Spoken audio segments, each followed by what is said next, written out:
Hello students, आज हम 8th lecture देखने वाले हैं periodic classification of the elements का। इसमें मैं आज आपको पढ़ाऊंगी variations in ionization potential. Last class में हमने पढ़ा था फैक्टर्स अफेक्टिंग आयनाइजेशन पोटेंशियल। आज है variations in ionization potential. Variations क्या होते हैं ये हम पढ़ चुके हैं एटॉमिक रेडियस और आयनिक रेडियस के केस में। वेरिएशंस का मतलब होता है आइदर आप पीरियड्स की बात कर रहे हो, एक पर्टिकुलर पीरियड की, या फिर आप एक किसी ग्रुप की बात कर रहे हो तो उसे हम वेरिएशंस बुलाते हैं। एग्जाम्पल, अगर मैंने वेरिएशंस इन ग्रुप बोला, इसका मतलब क्या है? ग्रुप में जब भी हम बात कर रहे होते हैं, एग्जाम्पल ले लेते हैं lithium sodium potassium, lithium sodium potassium, rubidium, caesium, francium, ये ग्रुप 1 है और इसमें जितने एलिमेंट्स रखे हुए हैं ये एक ही ग्रुप के हैं। इसीलिए जब भी हम ग्रुप की बात कर रहे होते हैं तो हमेशा हम क्या वर्ड यूज करते हैं? When we move from top to bottom in a group.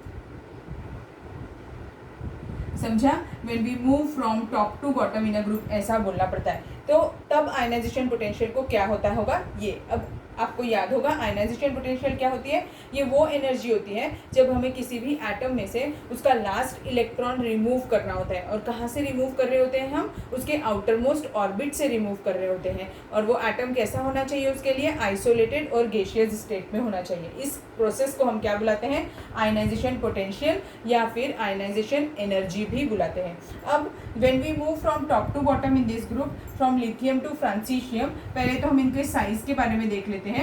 तो इसमें 3 इलेक्ट्रॉन होते हैं, 1s2 2s2 2s1, 1s2 2s1 configuration है। इसका 3s1 है, मीन्स इसके पास में 3 शेल्स रहते होंगे और लास्ट इलेक्ट्रॉन यहाँ रहता होगा। इसका 4s1 है, इसका 5s1 है, ये 6s1 है और ये 7s1 है। मीन्स यहाँ पर नंबर ऑफ शेल्स इंक्रीज हो रहे हैं। देखिए, नंबर ऑफ शेल्स इंक्रीज हो रहे हैं, इट मीन्स उनका साइज इंक्रीज हो रहा है। आपको हमने पढ़ा हुआ है। अगर ये क्या हो रहा है, यहाँ पर आयनाइजेशन पोटेंशियल में हमें इलेक्ट्रॉन रिमूव करना है। कहाँ से रिमूव करना है? आउटर मोस्ट ऑर्बिट से रिमूव करना है। अगर मुझे यहाँ से इलेक्ट्रॉन रिमूव करना है, सपोज करो, तो अगर ये इलेक्ट्रॉन रिमूव करना होगा तो डिस्टेंस देखिए इतना ही है, क्योंकि इसका साइज छोटा है। बट इस केस में डिस्टेंस ज़्यादा है, तो इससे इलेक्ट्रॉन रिमूव करना एज कम्पेयर टू ये केस, यहाँ पर एक इलेक्ट्रॉन अगर मैं रिमूव करूँगी तो वो ईजी जाएगा क्योंकि इसका साइज बड़ा है। ऐसे ही जैसे जैसे हम डाउन टू दी ग्रुप जाएंगे, इस केस में 4 शेल है, मीन्स इलेक्ट्रॉन इस वाले इसमें रखा हुआ है। तो यहाँ से अगर मैं इलेक्ट्रॉन रिमूव करूँगी तो मुझे और कम एनर्जी लगेगी क्योंकि डिस्टेंस ज़्यादा है। जितना ज़्यादा डिस्टेंस होगा उसमें से इलेक्ट्रॉन रिमूव करना, जितना ज़्यादा न्यूक्लियस से वो जो इलेक्ट्रॉन जिसे हम रिमूव कर रहे हैं, अगर वो इलेक्ट्रॉन न्यूक्लियस से बहुत ज़्यादा दूर है तो उसका फोर्स ऑफ अट्रैक्शन, न्यूक्लियस का फोर्स ऑफ अट्रैक्शन उस इलेक्ट्रॉन के लिए कम होता है। अगर फोर्स ऑफ अट्रैक्शन कम है, मीन्स वो लूजली बाउंडेड है, तो फिर उस इलेक्ट्रॉन को रिमूव करना इजी हो जाता है। तो इसमें एनर्जी कम लगेगी, इस केस में एनर्जी और कम लगेगी, और इस केस में एनर्जी और कम लगेगी, और यहाँ पर तो सबसे कम लगेगी। मीन्स जैसे जैसे साइज इंक्रीज होगा, एटम में से इलेक्ट्रॉन निकालना इजी होते चले जाएगा। So when we move from top to bottom in any group, ionization potential क्या होगी? आयनाइजेशन पोटेंशियल डिक्रीज होगी। क्या होगा? डिक्रीज होगा। क्यों डिक्रीज होगा? उसके रीजंस लिख के रख सकते हैं। फर्स्ट रीजन मैंने क्या बताया? एटॉमिक साइज, यानी उसका साइज अगर बड़ा है तो आईपी कम होता है। हमने फैक्टर में पढ़ के रखा है ये। तो एटॉमिक साइज उसका रीजन है कि आयनाइजेशन पोटेंशियल क्यों डिक्रीज हो रहा है। सेकेंड रीजन है कि इसमें न्यूक्लियर चार्ज इंक्रीज हो रहा है on going from top to bottom. Effects क्या क्या आने वाले हैं वो हम पढ़ रहे हैं। तो न्यूक्लियर चार्ज भी क्या हो रहा है? इंक्रीज हो रहा है। न्यूक्लियर चार्ज इंक्रीज हो रहा है एंड डिस्टेंस भी इंक्रीज हो रहा है। किसका distance? Distance of last electron भी इंक्रीज हो रहा है। और थर्ड पॉइंट शील्डिंग इफेक्ट का है। याद होगा आपको, हमने एक फैक्टर्स में पढ़ा था शील्डिंग इफेक्ट। तो शील्डिंग इफेक्ट में भी शील्डिंग इफेक्ट भी रोल प्ले कर रहा है, यानी क्या? इनर इलेक्ट्रॉन्स, ये जो अंदर के इलेक्ट्रॉन्स है वो भी तो इस न्यूक्लियर चार्ज, जो न्यूक्लियर चार्ज है वो जब इसमें से पास करेगा तो वो भी तो ये इलेक्ट्रॉन पॉजिटिव चार्ज को एब्स्ट्रैक्ट करेंगे जो अंदर प्रेजेंट होंगे इलेक्ट्रॉन्स। तो शील्डिंग इफेक्ट भी इंपॉर्टेंट रखेगा। यहाँ पर शील्डिंग इफेक्ट भी इंक्रीज हो रहा है, means number of inner electrons जो है वो इंक्रीज हो रहे हैं। शील्डिंग इफेक्ट क्या हो रहा है, इंक्रीज हो रहा है, क्योंकि number of electrons, number of कौन से इलेक्ट्रॉन्स, इनर इलेक्ट्रॉन्स इंक्रीज हो रहे हैं। ठीक है, समझा सभी को क्या किया मैंने, वह एक बार फिर से रिवाइज कर देती हूँ। In short, variation in group पढ़ रहे हैं हम आयनाइजेशन पोटेंशियल का। उसके लिए हमेशा क्या लिखना होता है, top to bottom in any group. तो top to bottom in any group, एक एग्जांपल ले लिया मैंने फर्स्ट ग्रुप का। लिथियम से फ्रांसीशियम तक जाएंगे तो क्या होगा, साइज इंक्रीज हो रहा है, साइज इंक्रीज हो रहा है तो एटम का हमें लास्ट इलेक्ट्रॉन रिमूव करना है। अगर साइज छोटा होगा तो न्यूक्लियस और उस इलेक्ट्रॉन के बीच का डिस्टेंस कम होगा, तो न्यूक्लियस इलेक्ट्रॉन को स्ट्रांगली होल्ड करके रखेगा।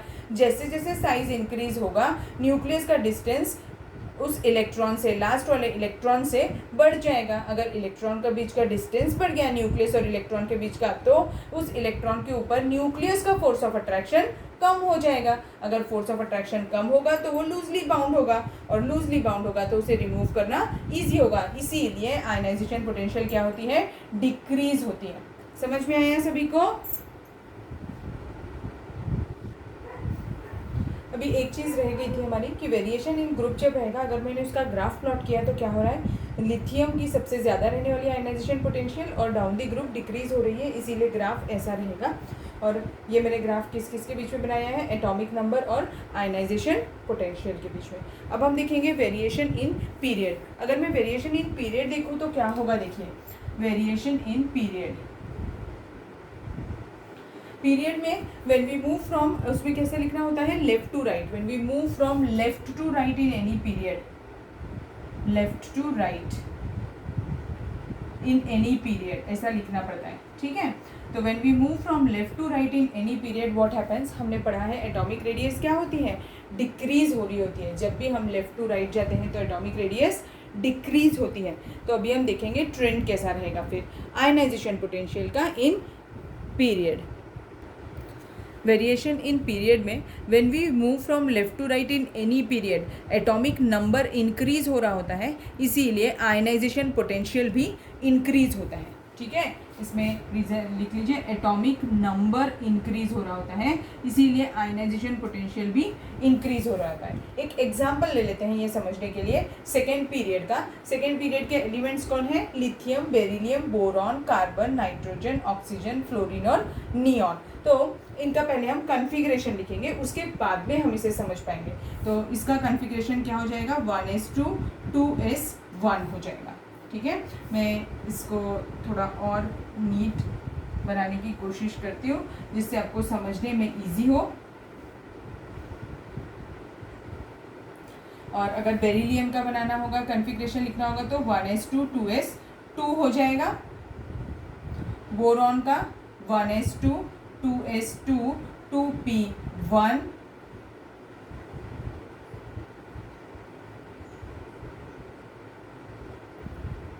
Carbon 1s2 2s2 2p2, nitrogen 1s2 2s2 2p3,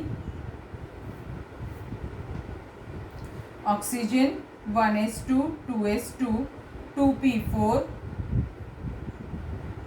fluorine 1s2 2s2 2p5 और नियॉन 1s2 2s2 2p6।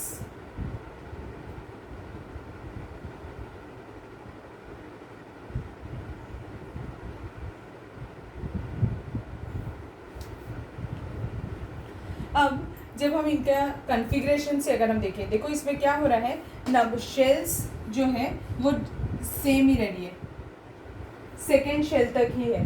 अगर ये सेकेंड शेल तक ही है, सभी लोग सेकेंड शेल तक हैं, तो हमने पढ़ा था एटॉमिक रेडियस क्या होने वाली है, इसकी सेम ही दिखनी चाहिए, बट ऐसा सेम तो होता नहीं है। क्यों? क्योंकि इनका न्यूक्लियर चार्ज चेंज हो रहा होता है।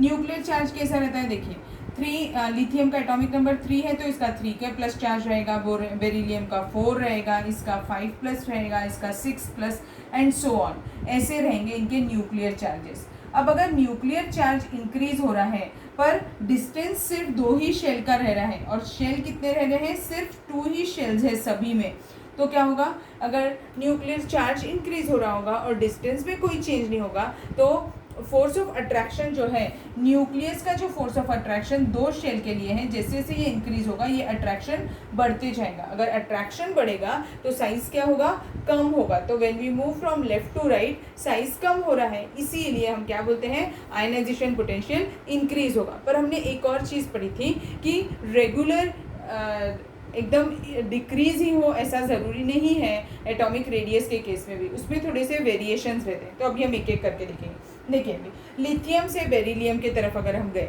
तो क्या होगा, एक तो आपको मैंने बताया कि जब हम लेफ्ट टू राइट जाते हैं तो न्यूक्लियर चार्ज इंक्रीज हो रहा होता है, और दूसरा आपको बताया कि एटॉमिक रेडियस डिक्रीज हो रही होती है। ये भी दोनों पॉइंट लिख के रख लीजिए।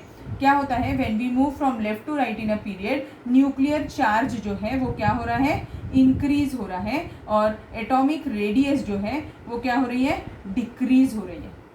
ठीक है, अब वेरिएशंस हम देखते हैं। अभी जैसे मैं लिथियम से बेरिलियम की तरफ जाऊं, तो लिथियम से बेरिलियम की तरफ अभी हमने फैक्टर्स में एक चीज़ पढ़ी थी, जब हम लिथियम से बेरिलियम की तरफ जाएंगे तो आयनाइजेशन पोटेंशियल इंक्रीज होगी। अब क्यों इंक्रीज होगी, यहाँ पे देखिए एक अनपेयर्ड इलेक्ट्रॉन है और यहाँ पर क्या है, दोनों इलेक्ट्रॉन्स पेयर्ड है। पेयर्ड इलेक्ट्रॉन रिमूव करने के लिए पहले तो हमें न्यूक्लियर चार्ज के यानी न्यूक्लियर चार्ज के इफेक्ट से बाहर लाना पड़ेगा इलेक्ट्रॉन को, और उसके बाद में उसकी पेयरिंग हो गई है तो उस इफेक्ट से भी बाहर लाना होगा। तो अभी हमें दो एनर्जीज लगेगी, पहले तो न्यूक्लियस के फोर्स से और फिर दूसरा उसके साथ में जो अपोजिट स्पिन का इलेक्ट्रॉन है उसके फोर्स से। तो ऐसे में एनर्जी ज़्यादा लगेगी। मीन्स लिथियम के कंपैरेटिवली बेरिलियम का जो एटॉमिक जो आयनाइजेशन पोटेंशियल होता है वो ज़्यादा रहता होगा। अभी चाहिए हम पैरेलली ग्राफ भी बनाते हुए चलते हैं। ठीक है, तो इसमें क्या होगा, लिथियम का अगर इतना है तो बेरिलियम का जो है वो ज़्यादा रहता होगा। क्यों ज़्यादा रहता है, मैंने अभी आपको बताया, क्योंकि वहाँ पे पेयरिंग एनर्जी भी रहती है और न्यूक्लियर चार्ज वाला भी अट्रैक्शन रहता है। ये दोनों फोर्स से हमें आउटकम होना है, तभी आप इलेक्ट्रॉन रिमूव कर पाएंगे। ठीक, अब देखिए बोरॉन का केस। बोरॉन के केस में क्या होगा, इसमें बोरॉन जो है वो उससे वो एक इलेक्ट्रॉन जल्दी से दे देगा। क्यों दे देगा वो जल्दी से, क्यों, he is more prone to give electron, क्योंकि by after giving the electron उसके पास में इनर्ट गैस कन्फिग्रेशन आने वाला है, यानी कि उसके दोनों इलेक्ट्रॉन्स पेयर्ड रहेंगे और वो स्टेबल कन्फिग्रेशन आ जाएगा। इसीलिए he is more ready, more prone to give the electron. Means boron जो है वो जल्दी से इलेक्ट्रॉन देता है। ये एक इलेक्ट्रॉन देने के बाद में वो ऐसा बनने वाला है, मीन्स स्टेबल बनने वाला है। मैंने आपको बताया था फैक्टर्स अफेक्टिंग में कि हाफ फिल्ड या कंप्लीटली फिल्ड इलेक्ट्रॉनिक कन्फिग्रेशन रहे तो वो स्टेबल होते हैं। अब ये यहाँ पर क्या हो रहा है, ये ऑर्बिटल जो है ये कम्प्लीटली फिल्ड है, इसीलिए ये स्टेबल है, और इसमें ये हाफ फिल्ड तो नहीं है पर ये एक इलेक्ट्रॉन देने से ये कम्प्लीटली फिल्ड वाले में आ जाएगा, इसीलिए ये बहुत प्रोन है देने के, तो वो फट से दे देगा। मीन्स वो अगर जल्दी से दे देगा मीन्स आयनाइजेशन एनर्जी कम रहेगी। मीन्स बेरिलियम के बाद में बोरॉन की आयनाइजेशन एनर्जी क्या रहती होगी, कम रहती है। ठीक है, समझा, आपको रीज़न समझ में आया, क्योंकि एक इलेक्ट्रॉन देने के बाद में वो किसके जैसा होने वाला है, बेरिलियम की तरह हो जाएगा, इसीलिए। अब नेक्स्ट जो है बोरॉन से carbon and carbon to nitrogen. तो अभी बोरॉन का हो गया, अब बोरॉन के बाद कार्बन। कार्बन इलेक्ट्रॉन जल्दी नहीं देगा। क्यों नहीं देगा, इसके पास में ये 2p2 है। 2p2 है यानी क्या, ये जो p ऑर्बिटल होता है उसकी कैपेसिटी कितनी है बेटा, उसकी कैपेसिटी कितने इलेक्ट्रॉन्स की है, 6 इलेक्ट्रॉन्स की है। यानी अभी अगर कार्बन को एक इलेक्ट्रॉन मिल जाए तो वो 2p3 हो जाएगा। 3 यानी कि p ऑर्बिटल में 3 इलेक्ट्रॉन्स हो जाएंगे। अगर p ऑर्बिटल में 3 इलेक्ट्रॉन्स मीन्स वो क्या हो जाएगा, हाफ फिल्ड हो जाएगा। अगर वो हाफ फिल्ड रहा तो वो तो स्टेबल हो जाएगा। इसीलिए कार्बन इलेक्ट्रॉन देने में इंटरेस्टेड नहीं है, वो तो इलेक्ट्रॉन लेने में इंटरेस्टेड है। इसीलिए कार्बन जो है he is rigid, he is not going to give the electron easily. अगर वो ईजिली नहीं देगा तो मीन्स इसकी आयनाइजेशन पोटेंशियल क्या रहेगी, ज़्यादा रहेगी। तो ionization potential of carbon is more as compare to boron, तो वो ज़्यादा रहती है कार्बन की। ठीक है, अब नाइट्रोजन की तो सबसे ज़्यादा रहेगी इनमें से। क्यों अभी ज़्यादा रहेगी, क्योंकि ये देखिए ये तो हाफ फिल्ड है ना, हाफ फिल्ड भी p ऑर्बिटल की कैपेसिटी कितनी होती है 6 इलेक्ट्रॉन्स की होती है और इसमें कितने इलेक्ट्रॉन्स है 3 इलेक्ट्रॉन्स है 3 इलेक्ट्रॉन्स है यानी ये क्या है हाफ फील्ड है और अगर ये हाफ फील्ड है तो इसमें से इलेक्ट्रॉन निकालना तो बहुत डिफिकल्ट है क्योंकि हाफ फील्ड वाले क्या होते हैं स्टेबल होते हैं ये स्टेबल स्पीशीज है इसीलिए ये जल्दी से इलेक्ट्रॉन नहीं देगा तो इसका आयनाइजेशन पोटेंशियल और ज़्यादा होगा तो कार्बन से भी ज़्यादा किसका होगा नाइट्रोजन का। अब नेक्स्ट देखेंगे ऑक्सीजन का। ऑक्सीजन में देखिए 2p4 हो रहा है यानी क्या अगर ये एक इलेक्ट्रॉन दे दे तो ये तो हाफ फील्ड हो जाएगा means oxygen is ready to give electron वो तो जल्दी से इलेक्ट्रॉन दे देगा दो उसका न्यूक्लियर चार्ज और डिस्टेंस का फैक्टर भी है पर एज कंपेयर टू नाइट्रोजन इसकी आयनाइजेशन पोटेंशियल कम रहेगी। ठीक है समझा क्या क्योंकि ऑक्सीजन एक इलेक्ट्रॉन देने के बाद में क्या होने वाला है हाफ फील्ड होने वाला है इसीलिए इसकी आयनाइजेशन पोटेंशियल कम होगी एज कंपेयर टू नाइट्रोजन तो ये ऑक्सीजन की हो जाएगी कम हो गई। अब नेक्स्ट एलिमेंट है fluorine. Fluorine again it is 2p5 अगर ये 2p5 है तो ये तो इलेक्ट्रॉन देगा ही नहीं क्योंकि ये तो एक इलेक्ट्रॉन लेने से ये फुलफिल्ड होने वाला है क्योंकि इसका अगर इसने एक इलेक्ट्रॉन ले लिया +1 इलेक्ट्रॉन ले लिया तो ये तो 2p6 हो जाएगा और 2p6 यानी क्या हो गया फुलफिल्ड हो गया और फुलफिल्ड हुआ इट मीन्स वो क्या है स्टेबल है मीन्स फ्लोरीन तो कभी इलेक्ट्रॉन नहीं देने के लिए रेडी रहेगा तो वो हमेशा क्या रहेगा वो इलेक्ट्रॉन लेने के लिए रेडी रहेगा तो फ्लोरीन का आयनाइजेशन पोटेंशियल ऑक्सीजन से ज़्यादा रहेगा। ठीक है तो ऑक्सीजन से ज़्यादा होगा फ्लोरीन का। नियॉन क्वेश्चन ये राइज नहीं होता नियॉन तो कम्प्लीटली फिल्ड है नियॉन जो है ये कम्प्लीटली फिल्ड है इसका स्टेबल है इलेक्ट्रॉनिक कन्फिग्रेशन क्योंकि ये कम्प्लीटली फिल्ड है तो फिर ये तो इलेक्ट्रॉन देने ही नहीं वाला मीन्स इसमें से इलेक्ट्रॉन रिमूव करना तो बहुत ही डिफिकल्ट है तो नियॉन का आयनाइजेशन पोटेंशियल सबसे हाईएस्ट होगा। तो समझा बेटा आपको कैसे किया मैंने ट्रेंड कैसे फॉलो किया देखो थोड़ा सा जिगजैग वे में जा रहा है पर आपको समझ में आना चाहिए एक बार इन शॉर्ट रिवाइज करके देती हूँ। लिथियम जल्दी से इलेक्ट्रॉन दे देगा बेरिलियम नहीं देगा। लिथियम क्यों जल्दी से देगा इसका 2s1 है ये अनपेयर्ड इलेक्ट्रॉन है यहाँ पे पेयर्ड है इसीलिए इलेक्ट्रॉन रिमूव करना थोड़ा डिफिकल्ट है। यहाँ पर ये इलेक्ट्रॉन देने से ये वाला स्पीशीज कन्फिग्रेशन आएगा इसीलिए ये भी ये जल्दी से दे देगा। कार्बन नहीं इंटरेस्टेड है क्योंकि ये तो इलेक्ट्रॉन लेने में ये लेने से हाफ फील्ड होने वाला है। फिर नाइट्रोजन ये तो हाफ फील्ड है इसीलिए ये इलेक्ट्रॉन देगा नहीं तो इसका आयनाइजेशन पोटेंशियल ज़्यादा ही रहेगा। ऑक्सीजन एक इलेक्ट्रॉन दे देगा तो हाफ फील्ड होगा इसीलिए ये जल्दी से इलेक्ट्रॉन दे देगा तो इसका आयनाइजेशन पोटेंशियल कम होता है। फ्लोरीन वो भी देने में इंटरेस्टेड नहीं है क्योंकि एक इलेक्ट्रॉन लेने से तो वो इनर्ट गैस बन सकता है तो स्टेबल इलेक्ट्रॉनिक कन्फिग्रेशन हो सकता है इसीलिए फ्लोरीन का भी आयनाइजेशन पोटेंशियल हाई रहेगा। और फिर नियॉन का तो सबसे ज़्यादा रहेगा। ठीक है वो इनर्ट गैस है और उसका जो ऑर्बिटल्स है वो कम्प्लीटली फिल्ड है उसका इलेक्ट्रॉनिक कन्फिग्रेशन स्टेबल है इसीलिए वो इलेक्ट्रॉन देने के लिए रेडी नहीं रहेगा। समझ में आया फिर अभी आप लोगों को कैसे किया तो ये था variations in period. Next part पढ़ना है हमें successive ionization potential. Successive ionization potential का मतलब क्या होता है जब हम एक ही एटम में से एक इलेक्ट्रॉन निकालने के बाद में और आगे आगे इलेक्ट्रॉन्स निकालते जाते हैं। एग्जांपल ले लेती हूँ एल्यूमिनियम। एल्यूमिनियम एटॉमिक नंबर 13 होता है मीन्स इसके पास में 13 प्रोटॉन्स हैं और उसके पास में 13 इलेक्ट्रॉन्स हैं। इसमें से अगर मैंने एक इलेक्ट्रॉन रिमूव कर दिया तो ये क्या बन जाएगा एल्यूमिनियम +1 बन जाएगा और ये जो हमारी IP होगी उसका नाम क्या होगा IP1 होगा। ये मैंने आपको पहले भी पढ़ाया है इन शॉर्ट अभी रिवाइज करके दे रही हूँ। फिर से अगर अब इस केस में क्या होने वाला है इसके पास में 13 प्रोटॉन्स तो है पर इलेक्ट्रॉन्स कितने हैं 12 इलेक्ट्रॉन्स बचे मीन्स फोर्स ऑफ अट्रैक्शन ज़्यादा है। तो अब इसमें से जब हम सेकेंड इलेक्ट्रॉन रिमूव करेंगे तो हम उसे क्या बुलाएंगे IP2 बुलाएंगे और इलेक्ट्रॉन रिमूव करना थोड़ा डिफिकल्ट रहेगा मीन्स IP2 की वैल्यू ज़्यादा होगी और ये क्या बन जाएगा एल्यूमिनियम 2+ और इसके पास में 13 प्रोटॉन्स और 11 इलेक्ट्रॉन्स ही बचेंगे। अब फिर से एक इलेक्ट्रॉन रिमूव करेंगे तो ये क्या बन जाएगा एल्यूमिनियम 3+ बन जाएगा और ये वैल्यू क्या होगी IP3 होगी और इसके पास में कितने इलेक्ट्रॉन्स होंगे 13 प्रोटॉन्स होंगे और 10 इलेक्ट्रॉन्स होंगे। ठीक है मीन्स अगर मैं सक्सेसिव IPs को देखूं तो IP1 IP2 और IP3 में IP3 की वैल्यू बहुत ज़्यादा होगी और IP1 की वैल्यू कम होगी ठीक है। तो सक्सेसिव आईपीज जो होती हैं वो हमेशा ही हाइयर होती हैं। समझा क्या बोला मैंने? सक्सेसिव आईपीज जो होती है वो हमेशा हाइयर होती हैं। अब देखिए एक न्यूमेरिकल है, वो हम सॉल्व करके देखेंगे, आयनाइजेशन पोटेंशियल पे है।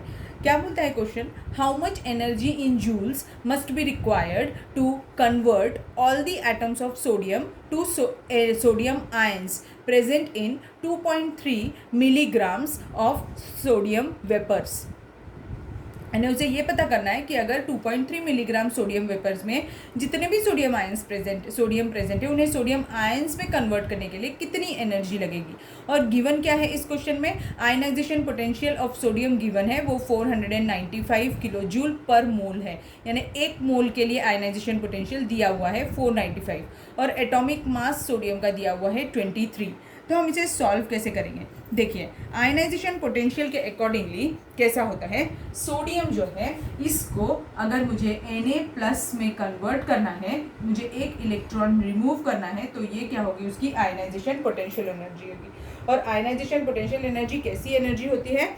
ये एनर्जी रिक्वायर्ड होती है। तो इसकी आईपी कितनी होने वाली है? इसमें दिया है क्वेश्चन में 495 किलो जूल पर मोल है। मींस एक मोल सोडियम के लिए कितनी एनर्जी लगती है? आईपी कितनी होती है उसकी? 495 किलो जूल होती है। ठीक है। तो अभी पूछ रहा है 23 के लिए कितनी होगी, तो 2.3 ग्राम्स के लिए कितनी होगी? 2.3 मिलीग्राम्स के लिए। तो हम पहले 2.3 मिलीग्राम्स को काय में कन्वर्ट करेंगे? मोल्स में कन्वर्ट करेंगे। तो कैसे करते हैं? Mole is equal to what? Given mass upon molar mass. इससे हमें मोल पता चल जाता है। Mole is equal to given mass upon molar mass. Given mass कितना है देखिए अभी 2.3 mg है, मीन्स इंटू 10⁻³ ग्राम्स है ये, डिवाइडेड बाय मोलर मास कितना होता है सोडियम का? दिया हुआ है क्वेश्चन में 23। तो अभी इसका आंसर कितना हो जाएगा? इसका आंसर आ जाएगा 1 × 10⁻, ये कैंसिल होगा ना, तो ये इससे कैंसिल करेगा तो 0.1 आंसर आ जाएगा। मीन्स 1 × 10⁻⁻4। तो इसका मोल कितना हो जाएगा? 1 × 10⁻⁻4 मोल हो जाएगा। ठीक है। अब हमने मोल में कन्वर्ट कर लिया। अब देखो क्वेश्चन में तो दिया हुआ है एक मोल के लिए 495, तो 1 × 10⁻⁻4 मोल्स के लिए कितना? तो 1 मोल के लिए कितना लगता है? 495 लगता है किलो जूल। तो 1 × 10⁻⁻4 मोल्स के लिए कितना लगेगा? कैसे निकालेंगे? क्रॉस मल्टीप्लिकेशन कर दीजिए। तो ये x है, तो x की वैल्यू कितनी हो जाएगी? 1 × 10⁻⁻4 × 495। तो आंसर कितना आ जाएगा अभी इसका आंसर कितना आएगा? एक बार कैलकुलेट कर लीजिए आप, आपको पता है, बस आपको तो 10⁻⁻4 है उसी से तो मल्टीप्लाई करना है। तो कितना हो जाएगा आंसर? 0.0495 किलो जूल, क्योंकि हमने 1 मोल की वैल्यू भी किलो जूल में ली थी ना, इसीलिए। अगर मुझे इसे जूल में कन्वर्ट करनी होगी तो आएगी आपको जूल में कन्वर्ट करना। जूल में कन्वर्ट करनी होगी तो इसे क्या करेंगे आप? 1000 से मल्टीप्लाई कर देंगे, तो वो क्या हो जाएगी? 49.5 जूल्स। ठीक है। बस यही एक न्यूमेरिकल है। ऐसे ही टाइप का न्यूमेरिकल कभी कभार पूछ लेता है आयनाइजेशन पोटेंशियल में, तो वो मैंने आपको बता दिया। समझ में आया कैसे किया मैंने ये न्यूमेरिकल भी सॉल्व? अब हम कुछ और एग्जांपल्स भी लेंगे आयनाइजेशन पोटेंशियल के। कुछ एग्जांपल्स लिए हैं मैंने, उसका हम आयनाइजेशन पोटेंशियल कंपेयर करेंगे। अब क्लोरीन और फ्लोरीन में आयनाइजेशन पोटेंशियल अगर मुझे कंपेयर करना है तो क्लोरीन और फ्लोरीन, तो आपको पता होगा ये कैसे है? फ्लोरीन के बाद में क्लोरीन आता है। क्या होता है? ये ग्रुप 17 में फ्लोरीन, क्लोरीन, ब्रोमीन, आयोडीन और एस्टेटाइन ऐसा होता है। मीन्स डाउन द ग्रुप जा रहे हैं हम। So when we move from down the top to bottom in any group, ionization potential क्या होती है? डिक्रीज होती है। क्यों डिक्रीज होती है? क्योंकि एटॉमिक साइज इंक्रीज होता है, तो इसका साइज बड़ा है, इसीलिए इसकी आयनाइजेशन पोटेंशियल कम होगी और फ्लोरीन की आयनाइजेशन पोटेंशियल ज़्यादा होगी। तो आयनाइजेशन पोटेंशियल किसकी ज़्यादा रहने वाली है? फ्लोरीन की ज़्यादा रहेगी। अब ये वाले केस में देखते हैं, क्लोरीन और सल्फर के केस में। क्लोरीन और सल्फर क्लोरीन और सल्फर में जब आयनाइजेशन पोटेंशियल मेजर करनी है तो वो कैसा होगा, क्लोरीन के पहले वाले ब्लॉक में रहता है, पहले वाले ग्रुप में रहता है सल्फर, तो ऑक्सीजन, सल्फर, सेलेरियम, टेलुरियम और पोलोनियम। तो अभी देखो सल्फर और ये, तो ऑक्सीजन ऑक्सीजन के नीचे ये 16 है और इसका 17 है, तो 16 और 17 इसका इलेक्ट्रॉनिक कन्फिग्रेशन क्या हो जाएगा, 1s2 2s2 2p6 10 इलेक्ट्रॉन्स हो गए, 3s2 और 3p4, तो ये ऐसा, और इसका कन्फिग्रेशन लिखेंगे तो 1s2 2s2 2p6 10 इलेक्ट्रॉन्स हो गए, 3s2 3p5। तो देखिए इसमें एक इलेक्ट्रॉन रिमूव करना बहुत डिफिकल्ट है, क्योंकि इसे तो एक इलेक्ट्रॉन चाहिए तब ये नोबल गैस कन्फिग्रेशन अटेंड कर लेगा, और इस केस में ये तो एक इलेक्ट्रॉन जल्दी से दे देगा, क्योंकि एक इलेक्ट्रॉन देने से ये क्या हो जाएगा, अगर इसने एक इलेक्ट्रॉन दे दिया तो ये हाफ फिल्ड हो जाएगा, इसीलिए ये जल्दी दे देगा। मीन्स सल्फर की आयनाइजेशन पोटेंशियल कम होगी और क्लोरीन की आयनाइजेशन पोटेंशियल ज़्यादा होगी। तो ऐसा दिखेगा क्लोरीन और सल्फर में। अब नेक्स्ट देखते हैं पोटेशियम और आर्गॉन। पोटेशियम जो है, पोटेशियम के इसका एटॉमिक नंबर 19 होता है, आर्गॉन 18 एटॉमिक नंबर, और आर्गॉन जो है ये एक इनर्ट गैस एलिमेंट है, ये नियॉन के नीचे रहता है, इनर्ट गैस एलिमेंट है, इनर्ट गैस, ठीक है। अभी हम देखेंगे इनर्ट गैस एलिमेंट, वैसे मैंने आपको बताया है, नहीं भी आता है तो आपको उसका एटॉमिक नंबर पता है, तो आपको अगर एटॉमिक नंबर पता है तो आप उसका इलेक्ट्रॉनिक कन्फिग्रेशन लिख के भी डिसाइड कर सकते हैं। तो इसका कन्फिग्रेशन क्या हो जाएगा, 1s2 2s2 2p6 10 इलेक्ट्रॉन्स हो गए, 3s2 3p6। देखो ये कंप्लीटली फिल्ड है, अगर ये कंप्लीटली फिल्ड है तो क्या हो जाएगा, ये स्टेबल होगा, और इस केस में तो इसके पास में तो 4s1 होगा शायद, ये इसको कन्फिग्रेशन लिख के देखेंगे, 1s2 2s2 2p6 10 इलेक्ट्रॉन्स हो गए, 3s2 3p6 18 और 4s1, तो इसके पास क्या आने वाला है, 4s1 आने वाला है। तो ये तो एक इलेक्ट्रॉन जल्दी से दे देगा, तो किसका ज़्यादा होगा इन दोनों में से, आर्गॉन का ज़्यादा होगा आयनाइजेशन पोटेंशियल और पोटेशियम का कम होगा। हम आयनाइजेशन पोटेंशियल पढ़ रहे हैं बेटा, याद रखिए ये चीज़, ठीक है। अब नेक्स्ट है क्रिप्टॉन और जीनॉन। क्रिप्टॉन और जीनॉन जो है ये एक ही ग्रुप को बिलोंग करते हैं। अब वो कौन से ग्रुप को बिलोंग करते हैं आपको पता है, इनर्ट गैस एलिमेंट को ही बिलोंग करते हैं, helium, neon, argon, krypton, xenon and radon, ऐसा होता है। तो टॉप टू बॉटम जब भी हम मूव करते हैं तो क्या होती है, आयनाइजेशन पोटेंशियल डिक्रीज हो रही होती है। तो अभी क्रिप्टॉन के बाद जीनॉन आता है, मींस क्रिप्टॉन की आयनाइजेशन पोटेंशियल ज़्यादा होगी और जीनॉन की आयनाइजेशन पोटेंशियल कम होगी। समझ में आ गया? तो ये मैंने एक एग्जाम्पल भी ले लिया था जिससे आपको और क्लियर हो जाए कि ये कैसा होगा। So this is enough for today's class. अब हम नेक्स्ट क्लास में नया टॉपिक पढ़ेंगे, वो है electron gain enthalpy. Thank you.